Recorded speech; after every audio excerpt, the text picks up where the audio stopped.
Maharashtra CET सेलकडून जे रजिस्ट्रेशनची date extend करण्यात आलेली आहे ती एक्झॅक्टली कशा पद्धतीने आहे, SML रँक आपल्याला केव्हा समजू शकतात, त्याच पद्धतीनं ऑल इंडियाचं रजिस्ट्रेशनचा देखील टाइम टेबल कशा पद्धतीनं चेंज झालेला आहे, दोन्हीही काउन्सिलिंगमध्ये राहिलं तर एक्झॅक्टली काय प्रोसेस असू शकते, या सर्व गोष्टींचं डिस्कशन करण्यासाठी नमस्कार, मी ऋषिकेश कुलकर्णी आपल्या सर्वांचं व्हायब्रंट ॲडमिशन गायडन्स या आपल्या यूट्यूब चॅनलमध्ये स्वागत करतो. मित्रांनो, इथे बघू शकता तुम्ही नीट यूजीचं साधारणतः सीईटी सेलचं ही स्टेटची नोटीस आहे, नोटीस नंबर 8.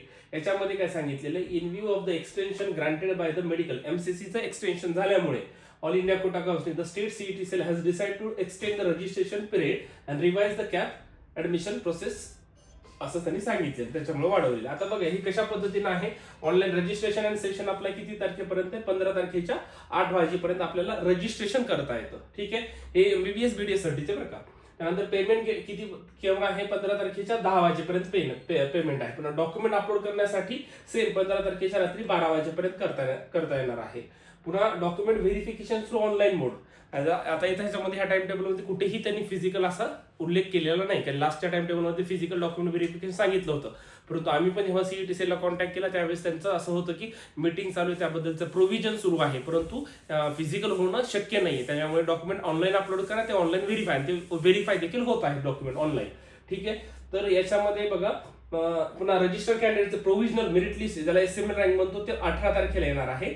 ठीक आहे, त्यानंतर एक त्यांनी दिलेलं आहे सबमिशन ऑफ ग्रीव्हन्सेस. आता याच्यामध्ये काही जर त्रुटी असतील रजिस्ट्रेशन मध्ये 19 आणि 20 तारीख काही त्रुटी असतील, काही करेक्शन्स असतील तर ग्रीव्हन्स आपल्याला अपलोड करता येतो, तो 19 आणि 20 तारखेला. आणि मेन म्हणजे आपल्याला जो प्रश्न विद्यार्थ्यांचा की SML रँक केव्हा समजेल, तर तो मेन SML रँक आपल्याला समजणार आहे 21 ला. 21 तारखेला आपल्याला महाराष्ट्रातलं प्रोसेसचं पूर्ण आयडिया क्लिअर होऊन जाईल, विद्यार्थ्यांचे SML रँक समजतील, त्यावरून पुढचा सर्व स्ट्रॅटेजी आयडिया सर्व विद्यार्थ्यांना ऑप्शन्स क्लिअर होऊन जातील. ठीक आहे, ते म्हणजे 21 तारखेला.